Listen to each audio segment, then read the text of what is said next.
Rais wa Iran Masoud Pezeshkian amesema ameagiza waziri wake wa mambo ya nje kuanza juhudi za kufanikisha mazungumzo ya haki na yenye usawa na Marekani, ikiwa ni ishara ya kwanza ya wazi kutoka Tehran kwamba iko tayari kujaribu njia ya diplomasia licha ya mvutano mkubwa uliopo kati ya nchi hizo mbili.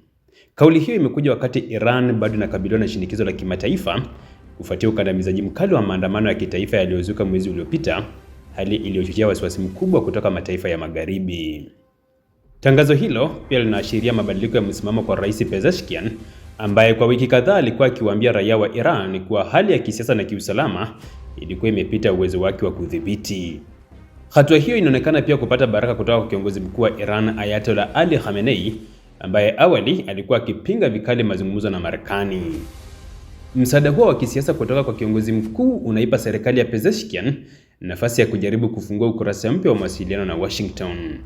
Kwa mujibu wa taarifa za kidiplomasia, Uturuki imekuwa ikifanya juhudi za siri kuwezesha mazungumzo hayo kufanyika katika eneo hilo wiki hii, wakati mjumbe wa Marekani katika Mashariki ya Kati Steve Witkoff akiendelea na ziara yake ya kikanda. Mawaziri wa mambo ya nje kutoka Oman, Pakistan, Qatar, Saudi Arabia na Falme za Kiarabu pia wanatajwa kualika kushiriki wapo mazungumzo hayo yatafanyika. Hata hivyo, uwezekano wa kufikiwa kwa makubaliano bado ni wa mashaka, hasa baada ya rais wa Marekani Donald Trump kujumuisha mpango wa nyuklia wa Iran kama moja ya masharti makuu ya mazungumzo yoyote. Trump aliwahi kuamuru kushambuliwa kwa vituo vitatu vya nyuklia vya Iran wakati wa vita vya siku 12, vita vilivyoanzishwa na Israel mwezi Juni mwaka uliopita. Katika ujumbe alioandika kwenye mtandao wa X kwa Kiingereza na Kifarsi, Rais Pezeshkian alisema uamuzi huu ulifikiwa baada ya maombi kutoka kwa mataifa rafiki ya kikanda yaliyoitaka Iran ijibu pendekezo la Marekani la mazungumzo.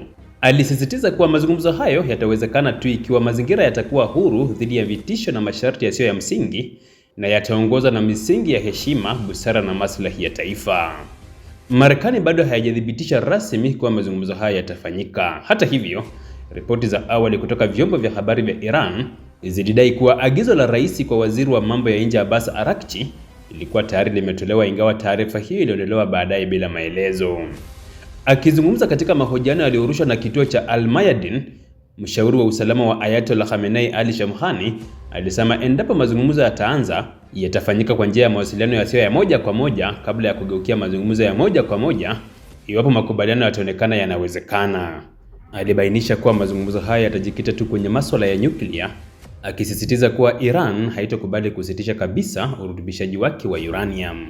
Shamkhani alikataa wazo la kuhamisha uranium iliyorutubishwa kwenda Urusi, akisema kuwa Iran haina sababu ya kufanya hivyo.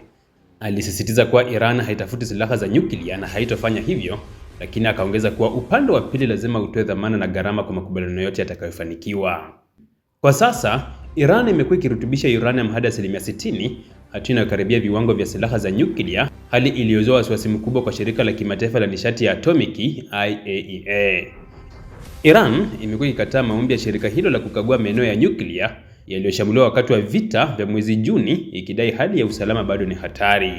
Wakati huo huo, mjumbe wa Marekani Steve Witkoff anatarajiwa kukutana na waziri mkuu wa Israel Benjamin Netanyahu pamoja na viongozi wakuu wa kiusalama wa Israel, huku Tel Aviv ikisisitiza kuwa makubaliano yote na Iran lazima yajumuishe kuondolewa kwa uranium, kusitishwa kwa urutubishaji na kukomeshwa kwa uungwaji mkono wa Iran kwa makundi washirika wake katika eneo hilo.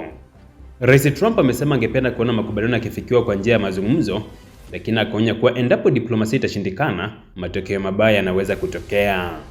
Kauli hiyo imeongeza hofu ya uwezekano wa kurejea kwa mzozo wa kijeshi katika Mashariki ya Kati.